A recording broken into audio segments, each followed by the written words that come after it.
And we are live for show number 115. Today is October 3rd, 2019. Welcome to this week's live Flippinar on YouTube, Facebook, and Instagram. Adria and myself are the only compadres this week, so I'll happily turn it over to her. Welcome. We are running a little behind, and as most of you figured, it's probably because of me. But thank you for joining us. We will, as usual, have you post your questions. I'll read the questions, and Ty, the flipman, will answer your questions. All questions in regards to wholesaling real estate with little to no cash. If you have not hit the subscribe button on YouTube, please do so. If you are not following on Instagram at Ask Flipman, please do so. Bring a friend and go ahead and start posting those questions, guys. Let's go ahead and get this thing rolling. You got anything for the people today, Ty? Oh, no, No news? no, nothing at this point. Just follow us Mm-hmm. on IG. You know what I'm Mm-hmm. saying? So Lynn okay. Kohler on Instagram says, smile flip. Mm-hmm. Cheese. Oh gosh, that looked like it hurt. Okay, so let's see here. Jumping right into this thing. I don't see anything No on questions. YouTube. No, none as of yet. None. Hmm. No Guys, questions. what do y'all? Let's see here. Well, I have a question. So, my question is, No questions. what are you doing? Guys, what are y'all? Okay. First question. I saw in some in the chat in the Facebook wholesaling real estate with the Flipman, which y'all can join that group too, that it seems that everyone's concerned about what's going on in Illinois. So, have you done any additional research for those people there, or is it still just ongoing? Um, no, I haven't. I can only just say what I would probably do if I was there, and I'm assuming this would work. Transactional funding should allow you to still be able to do deals in that market, in that state. And if you don't know what transactional funding is, basically it's a temporary loan, like for 28 to maybe 36 hours. And so you actually buy it first. They charge you maybe 10% of the deal, and you can sell it to whoever after that because you technically own it in that time frame. So that's an actual transaction and not an assignment of contract. Um, that's one thing I could do. The other, and maybe they put parameters to prevent this also, but I don't know. I'm assuming not.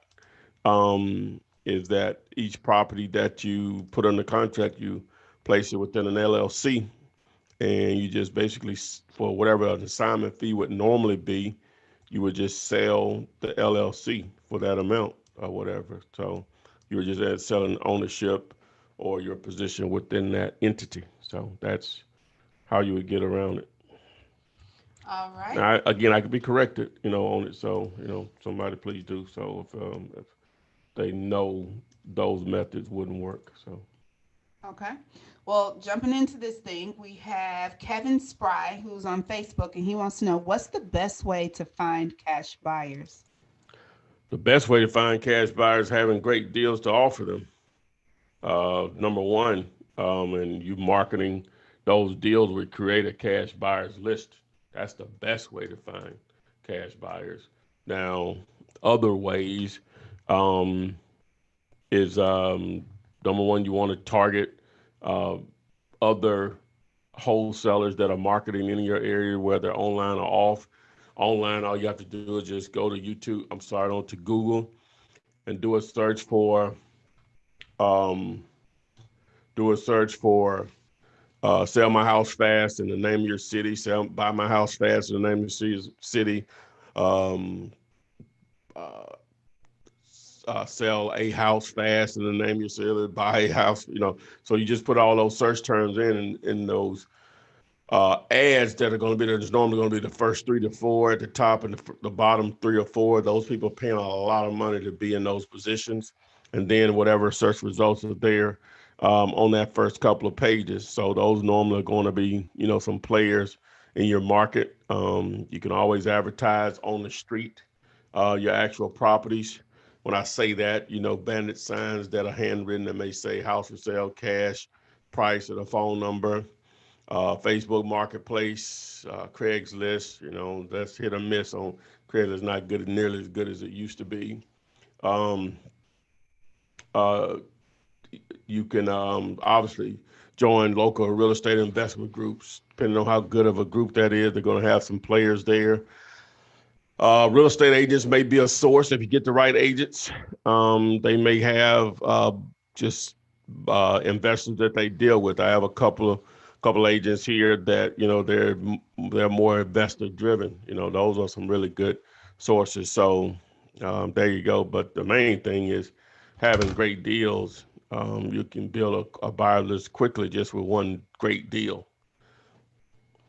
All right, thank you for answering that question. So I didn't really do my shout out. So let's see here. Modern Who asked that Masculine. question? That was on Facebook. Okay. Yes, Larry G, Ram Evans from Colorado, Rose Gold, Montgomery, Aisha, Pennsylvania, Anthony McKee, greetings from Columbus, Ohio, and wanting to say welcome to any and everyone who's there. This is their first Flippinar, and that would be Martin Masculine. Thank you for joining us. Let's see here. Rose Gold suggests that you do an event in Montgomery at the Renaissance. Okay. All right. That's what's up. Wrong answer. Okay, I'm down. I'll be there. Next question. Let's see here. How do you import export your contacts from dealulator slash PropStream to Mojo Dialer? How to export them. Wow, that's like a A they, trick. yeah. I think I've done that on some videos before. Um, it would take too long on this to do that. But first thing you have to do is going to be a video. If you search for PropStream exporting list, should be a video out there on YouTube to show you how to do that. Should be videos on how to upload lists to Mojo. Now you can reach out to support on both of those services, and there's someone to walk you through it. The technical stuff is hard for me to get inside of that because I don't know your level of um, um, your computer literacy. So that's sort of trick. Just know you can do it. So you can just reach out to both of those support services. Support for both of those services. Who did that? Don't know. Forgot. Oh, Okay. Edward McClain. You too. Okay. And how you get to that search thing? Control F. Okay, man. Yeah, we're going to do that right here. Okay. So, Philly Global Media, which is from YouTube. I haven't seen a wholesaler online ever talk about this, but how and when do you go about paying taxes as a wholesaler? It's a business. You can pay it yearly, you can pay it quarterly. So you would seek out a CPA on that. It's just hard to give you advice on stuff like that because I'm not a CPA. I'm not. It's not like I do my taxes. So somebody else would do them for me. So you would seek out a CPA. Just know you have to pay taxes as a business. But that's a good thing. That's in the famous words of Marlo Stanfield from The Wire. That's one of those good problems. That means you're making money if you got to pay taxes. So you rather pay taxes on zero, on or earned income. Mm-hmm. Okay. Crystal Davis, who is an admin for the wholesaling real estate with the Flipman, is a CPA. I would suggest if you have any questions to reach out to her. Hey, Crystal, I see you in the comments there. Let's see here. Next question is going to be from Afric King on YouTube. I found a house that I want to wholesale. I already discovered the owner name, number, and the person who stays in the house. Should I call them directly or send mail to them? If you have a phone number for them, you definitely want to call first. That's because that's the quickest way of communication and the best method of communication. We used to um, in the 1800s. They didn't have phones. They did everything by snail mail. So once phones come along, it's easier to communicate with people faster. You can get a lot of things, more things done faster. So um, if you have that option, but to answer the question, you said which between the two, so you definitely want to call. Okay. Mr. Walcott on Instagram, what type of list does Ty target when cold calling? Well, when I build my list from which I'll do it now. That's an opportunity to do that. So um, I'll show you right now. Let me see here. And this is for those of you joining us on Facebook and YouTube, Instagram. Unfortunately, you won't have the opportunity to see the screen as we show it, but visit dealulator.com. Uh, and we're only about, I don't know how many minutes we're in. Normally it shows on YouTube where how many minutes we're in. But anyway, so what I'll do is, and I'm all over the place. Let me show you what I'll do to build a list.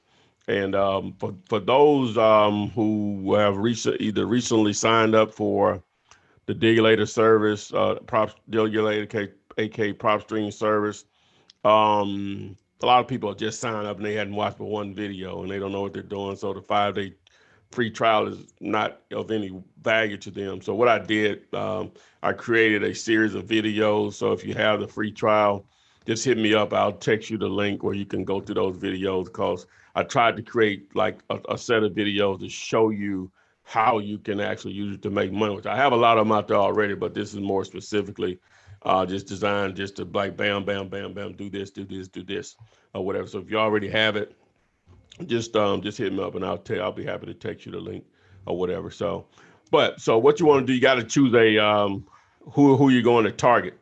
So if we just did LA County, it's already in here, Los Angeles County, California. And so if you're going to put in a county, it has to go in like this. So whatever the name of the county, then county, comma, and then the state.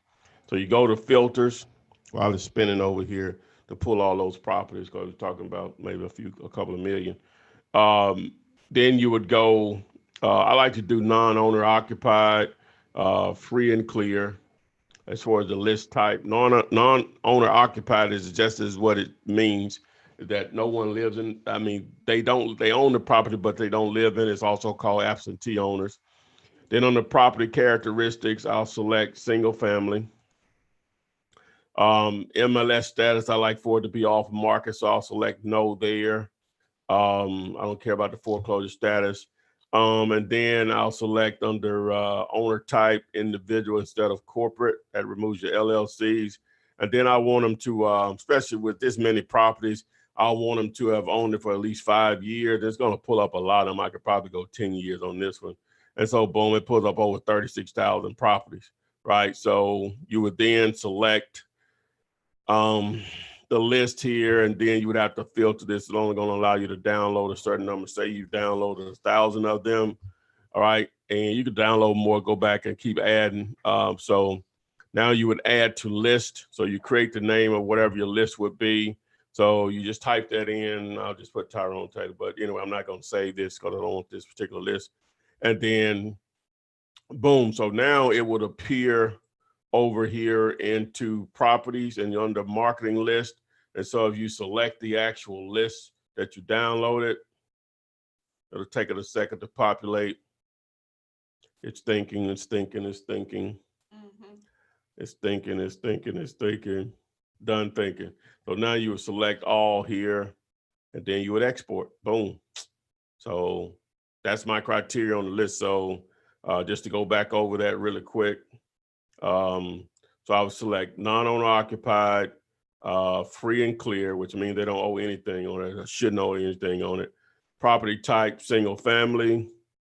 MLS, I want it to be off market, so I'll hit no right there. Ownership, do individual, own for at least 5 years. But if you're in a smaller market, you might do 1 year, maybe two, just see how many you can pull and hit apply. Boom, there you go. All right, so on to the next question. Okay, the next is going to be from Travis Riggins, and this is from YouTube. I have a seller that's willing to sell his house in Birmingham for $3,500. The only problem is the sister and her boyfriend won't leave the house. Do you have any ideas on how to get them out of the house? Pay them. Yeah, you have to probably pay them to leave, especially if it's a really good deal. Yeah, that's going to be your best way. And when I say that, you'll probably, if you gate about it, you just go and knock on the door and just talk to them and let them know they're going to have to leave or whatever. Or you can send them a letter and send it by UPS or FedEx explaining, hey, that you're going to buy the house, and you'll be happy to give them money to leave the property, but only after they've left the property will we purchase it, and then we'll give them money after that. Now, if they need moving expenses, then you may have to take care of that, but you don't put the money in their hand, and just give them an incentive. That's the quickest way to do it, because if you go through the legal process, that could easily take 6 months. So anywhere from 30 days to 6 months, just depends. So. Okay. Nicholas Rivera on YouTube I didn't see wants that. You to said his know. name was Travis? Okay. Nicholas Rivera wants to know, do you recommend going after corporate-owned properties? Well, yeah. Well, in most cases, no, because those are hard to skip trace as far as phone numbers. In most cases, you can always get the mailing address for them, but you never know. And then they tend to be a little bit more savvy and harder to deal with as far as finding a great deal. I would say no. It's just on single family houses. What was his name? That was Nicholas Yeah. Rivera. Yeah. So I would say no, but that's going to be up to you. Okay.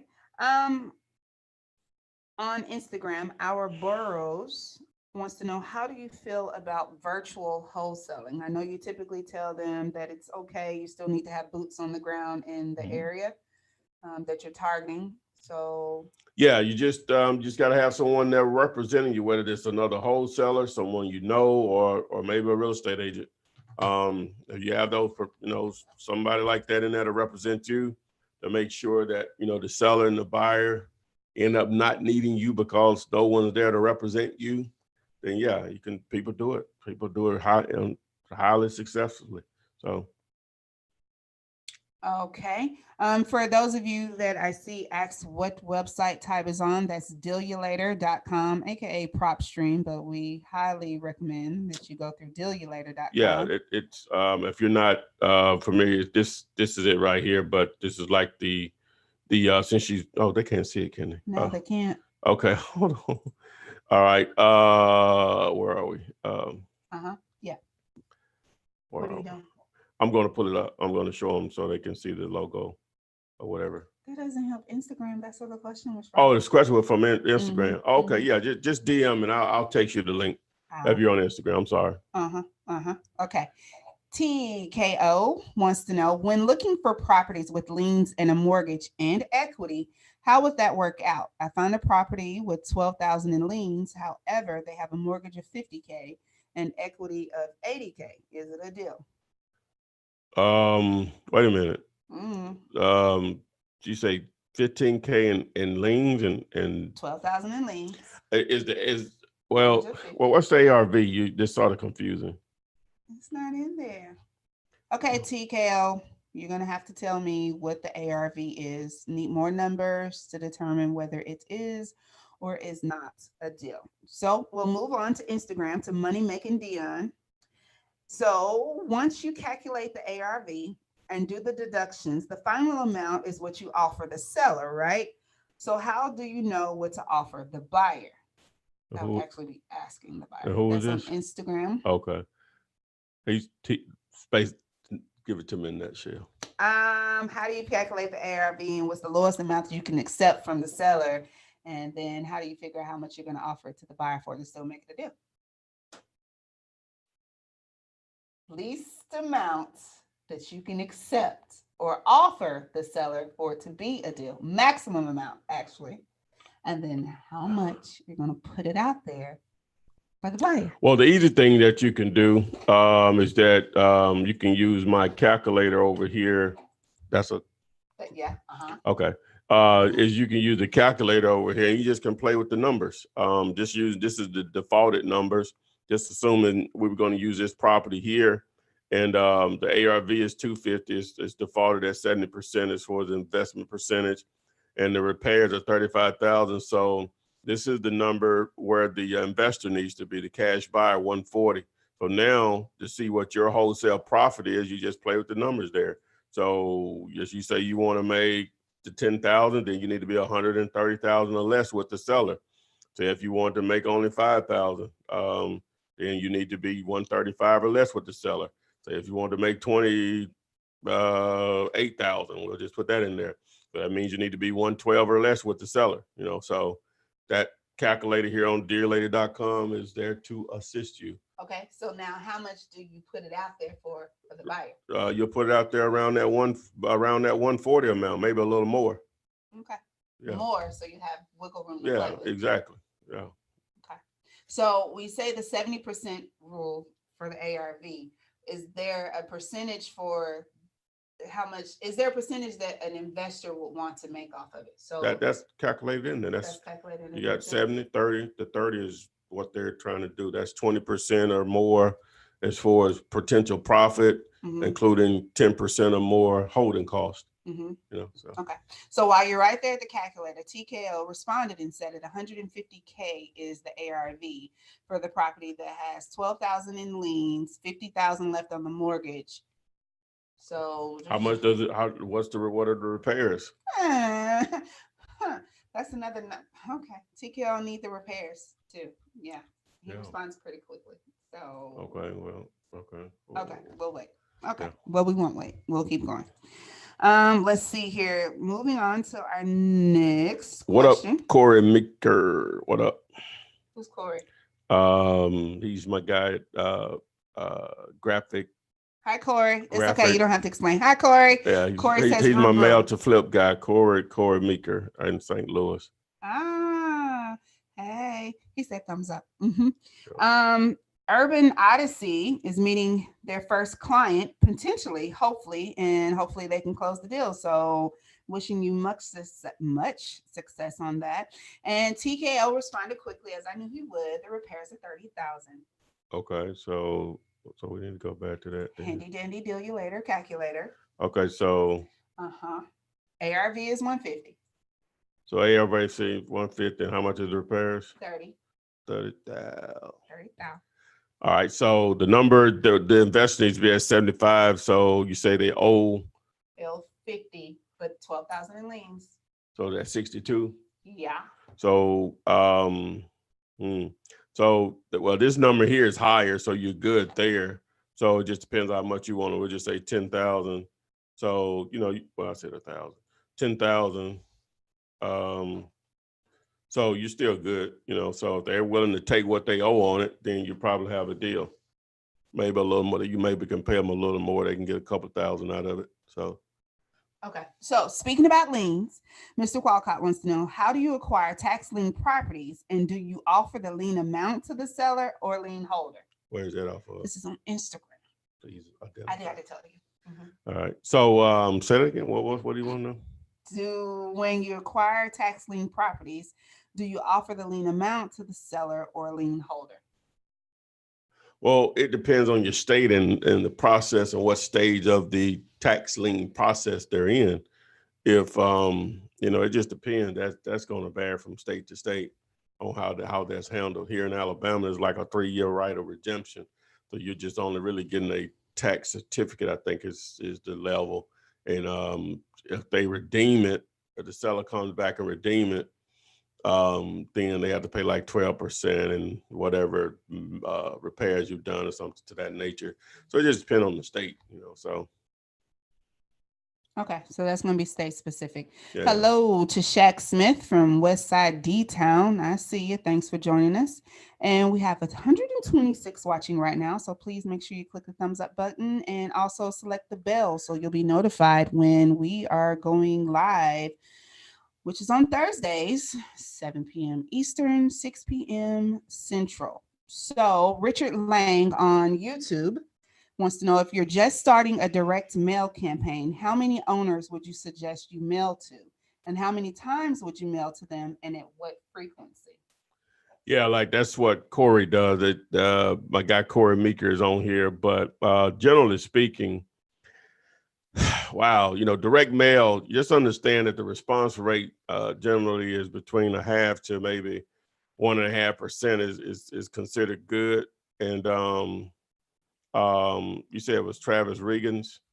No, I didn't. Oh, That question was from Lang. Lang. Okay, Hmm. but ideally, you probably want to send out at least 3,000 pieces. Ideally, ideally you want to send out more than that, but I'm just getting like a bare minimum if you're going to do direct mail. It's a different animal. You have to be consistent with it. Well, with any form of marketing, you have to be consistent with it. But you just can hit me up. I can get you. And Corey, if you want to answer in the chat there, you could probably educate them a lot more than I can. Y'all can look at Corey Mika's responses here. But but you got to be consistent with it. But you got to get a lot of mail out there. If you're just doing driving for dollars and things like that, that's just dropping the bucket stuff. And you really need to specialize in how you mail out when you're doing that small of an amount of direct mail. So and I would do by FedEx or UPS when I'm doing 5 or 10 of them because I found some vacant houses or something, because that'll increase the chances of getting their attention. But if you're going to do a large amount of mail, then yeah, you got to be prepared to spend a little money. But one deal can pay for your direct mail for a year or even 2 years. You can just keep compounding off. Or some people, that's all they do is direct mail, and they make a lot of money, a lot of money. Like one of the more recent deals I did, I think I did a video on it. And through Corey and the guys over there at GC Graphics, um, Graphics Connection Group. That's what it is, GCG. And but anyway, so and I did 20 grand on it. So on a $1,500 campaign. So you do the math. All right. Thank you, Richard, for that question. And again, guys, the name is Corey Meeker. He's in YouTube, on YouTube, in the chat box. Most definitely read any comments that he's leaving. He might even leave you some contact information in there as well. Our next question is going to be from Miss Aaliyah Jordan on YouTube. She says, two properties on different lots owned by the same owner. Do I use two separate contracts, or can I use one contract for both properties? I would suggest using two contracts for the separate properties because you may not have the same buyer. Okay, let's see here. Richard, you're more than welcome. Let's see here. Pre-med on YouTube says, if I need a cash buyer in 24 to 48 hours, what's the fastest way to find one? I found a property today, going to auction on the 17th, going to make contact with the seller in the AM to try to make a deal out of it. How does that work? Does that work? Sounds too, maybe. No, it'll work. It just needs to be a great deal. What was his name? Pre-med? Yeah. I hope it's as simple as you just wrote it on this page here, but normally it isn't, man. But to answer your question, if you find a great deal, you just need to just market it in the places that I mentioned earlier. Facebook groups. Facebook groups, but Facebook Marketplace, local real estate investment associations. Just simply do a Google search, sell my house fast, buy my house fast, and whatever the name of the city the property is located in. Those guys that advertise that they spend a lot of money to be there to get leads. And if it's a smoking deal, normally they can close in 3 or 4 days as soon as you can get a clear title on it. So, yeah. Okay, there you have. Aaron, I concur. Aaron says we have 137 people watching. That means there should be 137 thumbs up. Yes, these guys, well, not this guy, a girl, is taking their time weekly to answer your questions because we love it. Absolutely. So just know that we're here to answer your questions. Keep posting them. We will keep asking them. Let's see here. Brandon on YouTube says this works, guys. He got his first check of over 5,000. Then he closed this week on an 8 unit, 13,000 profit. Never stopped grinding. Y'all took over a year, but now back to back. So thank you for actually putting it out there, Brandon. I don't see that it took over a year just a statement. for him to get his first check, but he persevered. Consistency and continuously educating yourself is the name of this game. You have to figure out what works for you in your market and go with it. Well, the way people can look at it, and everybody knows some people's situation, you need money right now, blah, blah, blah, or whatever. But like I said, it took him a year. That's a long time to be pursuing something. But Mhm. think about it. People pursue college degrees, even if we just go with a bachelor's, 4 to 5 years, they're pursuing that, and you ain't making no money from that. Right, right. And in most cases, real estate will produce more money than any degree that you can get outside of probably being an attorney. Because in most cases, you can have opportunity to make more money than doctors make in most cases, right? An Hmm. attorney now, they can get ridiculous money because of the type of stuff they can get into, you know, lawsuits, civil attorney and acquisitions law and all that kind of stuff. They can make hundreds of millions of dollars, so they can compete with real estate. But and maybe some programming or something like that, you come up with your own software or apps or whatever. That's a whole nother ballgame. But that's okay. But that's stuff that you can actually learn without going to school. You know what I'm saying? So I don't even really want to count that. So that year is just like he went to college for a year, and then when he got out, he's about to make $18,000 Right, on his right. first couple of transactions. So, but I know that's easy for me to say, and I often wonder if I would have kept it up if I didn't do deals as fast as I did deals or whatever. I can't, ain't nothing I can do about it now. It's over with. But I'm just saying, from somebody that's seen other people that have taken longer than what it took me to do it, it's so worth it if you stay on the grind because it's not many businesses you can get in. It's such a low entry point as far as what you have to spend and the type of money that it can produce. So that's my soapbox. Yep. Melanie says, very encouraging, Brandon. Thanks for sharing. I won't give up. Please don't, guys. Please, please, please don't. Let's see here. Brandy Gunn says, and this is on YouTube, I'm constantly being asked for earnest money. What can I do to convince the seller I'm serious about buying if I don't have the earnest money? These sellers are asking for $1,500 on a constant basis in my market. So, what are your thoughts? What's the first thing you think? And not with it's not a motivated seller. Is that what we're saying? Yeah, in most cases, if you got sellers asking you, I would love to see some of the numbers on the deals that you're getting branding, because in most cases, sellers just don't, motivated sellers, the earnest money is just not a big deal in most cases. So I would love to see some of the numbers that you're getting on what you saying or the actual deals or these great deals. It boils down to or these great deals. Okay. Um, Sticking with YouTube, David Thompson says, "What's up, Ty and Adria? Hey, Well, can you tell me the time frame in your experience when dealing with probates, the process of acquiring the property to closing on the property?" And this is okay. from David. Okay, I see it here. All right. So now on the probate stuff, David, really not my thing, because normally I'll bypass it, but I did a really good video with the folks over at All the Leads. And if you'll just go to YouTube and do a search for Flipman and let's see how I can do this. Flipman and Probate, and that video will pop up, and those guys will be able to send you in the right direction on probates, because each state is different on that process. Okay. Let's see here on Instagram. We have several.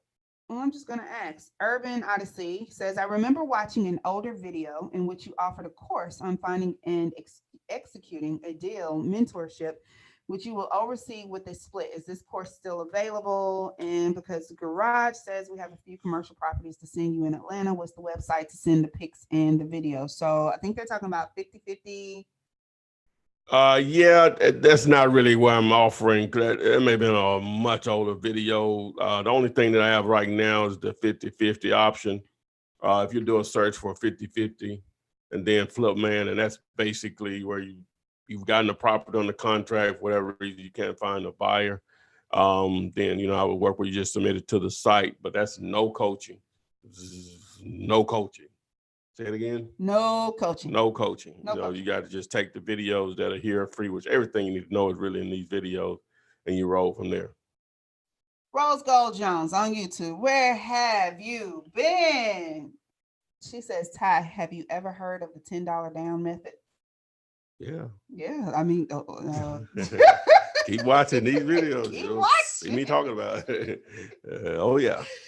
I guess Rose Gold, yes, yes. If you watch plenty or any of the 375 plus videos that are on YouTube, where Ty gives you step by step instructions on how to do this wholesale thing. He gives you scenarios. He breaks down the ARV, all the way to where to put bandit signs if that's your thing. The $10 down is just if you have a truly motivated seller, $10 just seals the deal. A dollar makes a contract and binding agreement as long as you're 18 years older. In most places, well, pretty much everywhere. So that's just what passes from your hand to the seller's hand to make the deal binding. So yes, yes, yes, yes. It is a lot of moving parts, Rose Gold. But the thing is, you have to keep it simple. Kiss it, keep it simple. Yeah, we're not going to say that part. But just watch the videos, dig in, join us here on Thursdays, join that wholesaling group, go to Instagram. It's just the knowledge is just unbelievable out there. I know what Ty puts out there for each of you guys to learn. But yes, the $10 does work.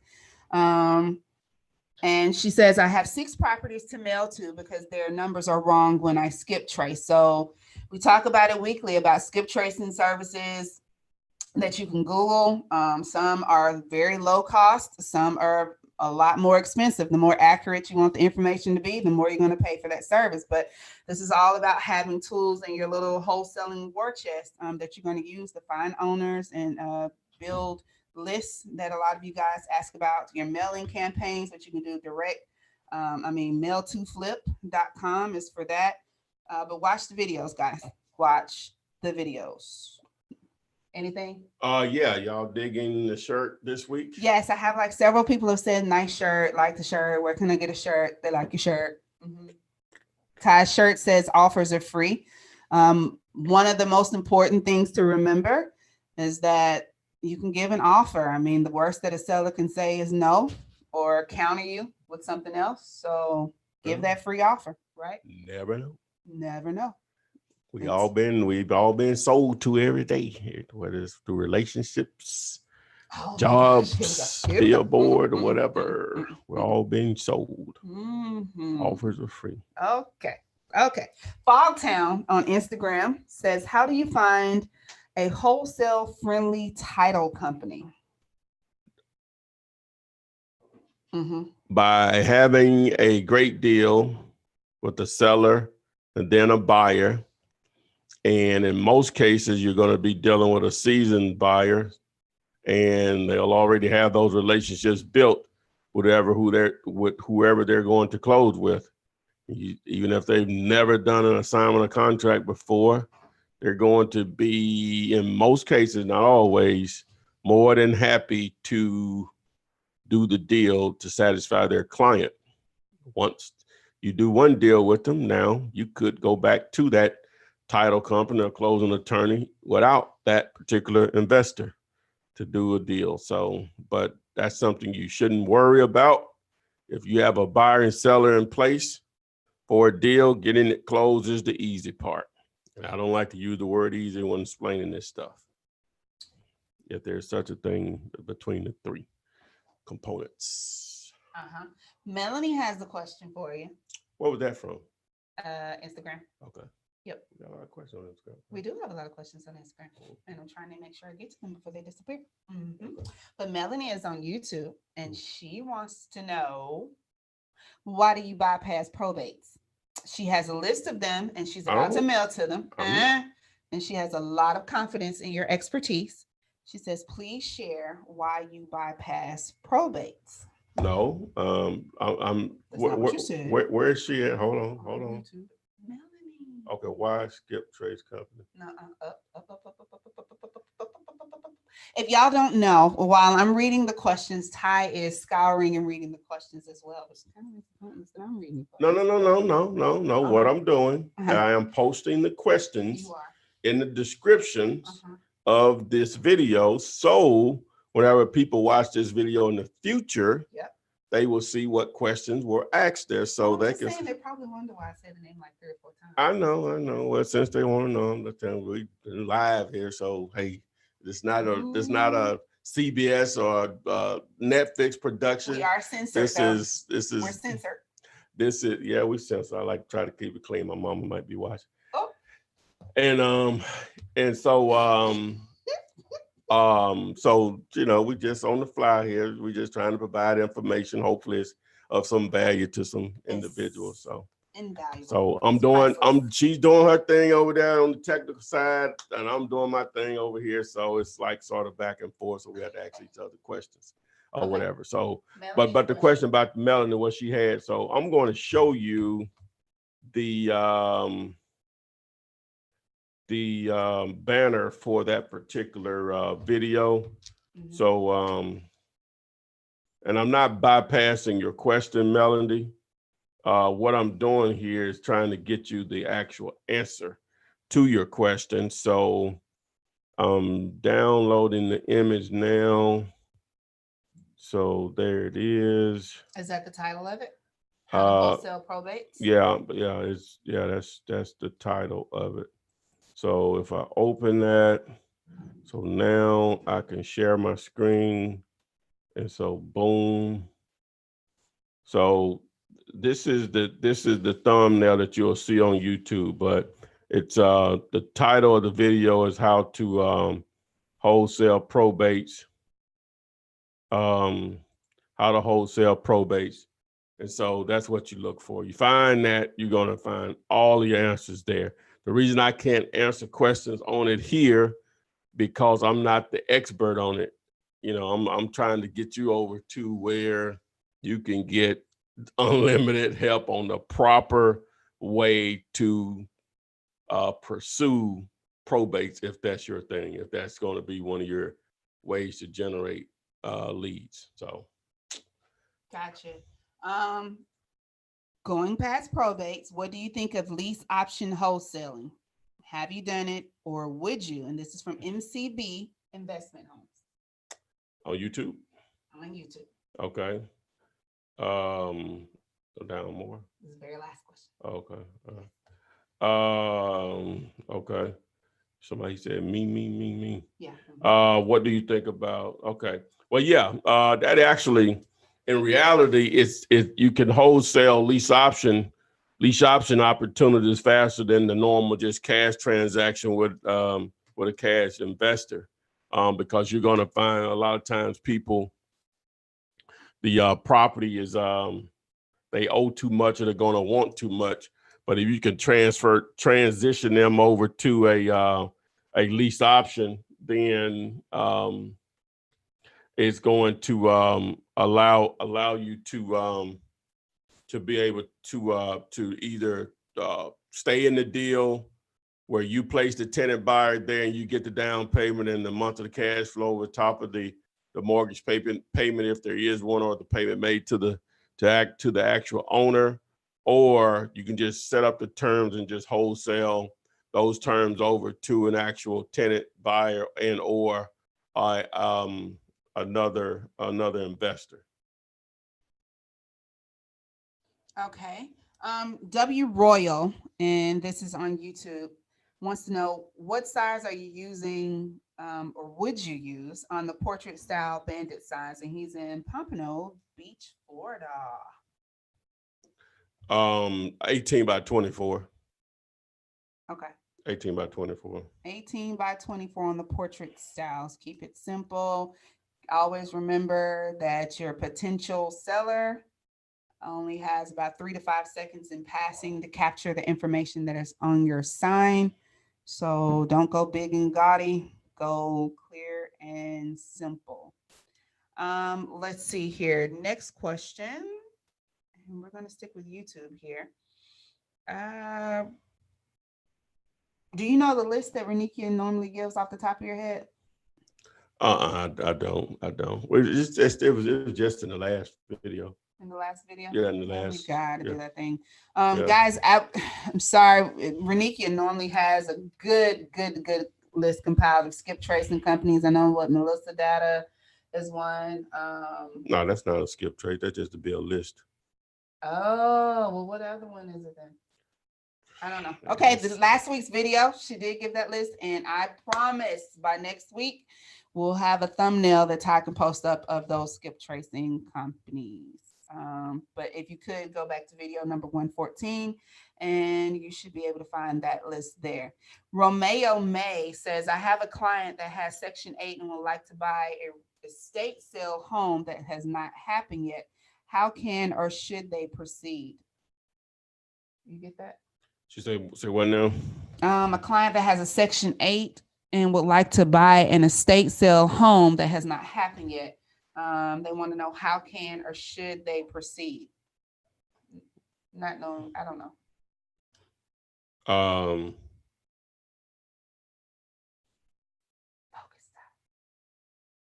I had to send that to her. I forgot to send this text to this guy. And so she said they're going through an estate sale, and what happened? Okay. Just explain it to me. Section 8, somebody, I guess they're looking for a home and they want to buy one out of the estate sale. And Romeo wants to know, should they proceed in doing so? Well, if they got the money, they just looking for a great deal, or they're just looking for that particular type of deal? I guess that particular type of deal. A great deal. Why? I don't know. I'm saying that you need to explain more. That doesn't make sense. They Section 8 now? Yes, I guess they've been in, but don't you already have to have the property before you get approved for Section 8? I'm not understanding what it. Okay, Romeo. The question doesn't make sense. Clear. Okay. I'm confused. I ain't gonna say it makes sense. I'm confused on the question. Let me just say that. Romeo, clean it up for me so I can make sure do. I reread that correctly. So let's see here. Who do you talk to? What? That was on YouTube. And this is Young Shabe wants to know, how good is your chances of getting a deal if you put out 200 signs? There's no real number. You can put out 200, 50, 500, and nothing. Or 10, and boom. And boom, yeah. Ideally, if you put them out correctly, and we'll just say 150 of those stay up, yeah, you should be able to do some deals because it should generate calls. Assuming what your signs say, the size of them, the color scheme, all of that stuff factors in. But assuming all of that's equal and effective, then yeah, you should be able to generate leads with leads turn into deals. So, for sure. Okay, so this is on Instagram. This is Powers LLC. I've begun to follow a ton of wholesaling investors pages on Facebook. One thing I commonly see is investors saying that wholesalers shouldn't try to determine the amount of money it will take to fix the house. You have to have some idea of it. There's no like one number. You send 3 investors out there, they're gonna all come back with different repair costs, but you got to have something to go by or whatever, to even know that you even have an opportunity that somebody may be interested in or whatever. So and they don't go by what you say anyway. They not seasoned in the game if they going by what you say. They may ask you your opinion or whatever, but you don't know what level of repairs they like to do or whatever. So, well, some of them you may do, but you still won't know what the number is on it or whatever. So, but you can just you just need a ballpark number to go into whether you have an opportunity or not. Okay. Omega One on YouTube. Who typically pays closing costs in wholesale deals? Normally the cash buyer normally, but that's negotiable. Everything is negotiable. Need to be a t-shirt. Yeah, that's awfully wordy though. It is, ain't it? Yeah, it's all negotiable. It's all negotiable. Yeah, I guess so. I ain't. Everything is negotiable. That's too many? No. That sounds fine. Joe Renee, I'm sorry. I don't think that was Joe. I think it was Joy, and I just lost it. Joy Renee on YouTube says, just got in the chat, so welcome. Wants to know, is it illegal? You already know what this part is going to be about, right? Yes, it is. Is it illegal to place bandit signs in certain places? And also, is a permit required to have a magnetic sign on your vehicle to advertise? As far as the bandit signs in most cases, I'm going to say all cities, counties, and states have ordinances against bandit signs. Okay, they're illegal Enter, everywhere. enter at your own risk, but the ideal thing to do is just place signs where signs already exist, um, because in most cases, people that have been using them in your market for years, they know the part of your market you can get away with them. Now you can test other areas with 4 or 5 of them, see if you can get away with them or whatever. But to answer your question, they're illegal everywhere. The other question was what? The magnetic sign on the Oh vehicle. no, you don't have to get a license for that. That's your car. As long as you don't put anything explicit there, I think you're good. Okay. Michael Ray from YouTube wants to know. He says it might be too specific, but I don't think so. He's had a deal tied up in escrow for over 2 months now because the seller's lender won't send the final payoff document. He wants to know, have you ever had that problem? And is there a way to force the lender's hand to send it? They What? said it would be 5 to 7 days, but it's actually been 2 months now. And that was from Michael Ray. Well, he didn't. That was more. You say more than what he put I in. combined multiple statements of Oh, his together. okay, Mhm. So yes. okay. I can't top that because you. No, I've never had that to happen. I've never had that to happen. So The lender not sending the that payoff letter? that's very that's like almost that's probably in violation of something. Yeah. I mean, there has to be a reason. Like Yeah, there's some there's reason. more to it than that. Something is missing on that. Yeah. I, nah, oof, wow. I would hate to know that was holding up a deal. I'll be on them. Yeah. Yeah. You got to go on the manager level, man. Just can't take whatever clown is coming on the phone. Uh, you got to take that up take that up the ladder. Mm-hmm. Well, I'm going to go with Corey. Corey says bigger the better. People need to be able to read them from the road. But David Thompson wanted to know what was the reasoning of going 18 by 24 instead of 9 by 24. But that's because you went portrait. You changed Well, the no, orientation of the sign. that's a bigger square inches. Period. Period. 12 by 18 and 9 by 24 are the same square inches. Uh-huh. 18 by 24, they're bigger. I actually did a test, and obviously, which one you think will outperform? The 18 by The bigger 24, signs. the bigger I put out ones. less of the bigger signs than the larger signs, and I got 5 calls to 1, bigger versus smaller. But if there's a price difference that's keeping you from getting them, by all I means, would buy less bigger you would buy less bigger than instead of more smaller. than more smaller. Yes, Oh, well, yes, there you have it. no question about it. No I just questions. told you. I know you just told me 5 to 1. Yeah. Yeah, yeah. Uh-huh. So what about then this is going to be from get out of the way. Can't see that. Brandon Whitner, thank you for joining us on YouTube. Are RVM and Text Blast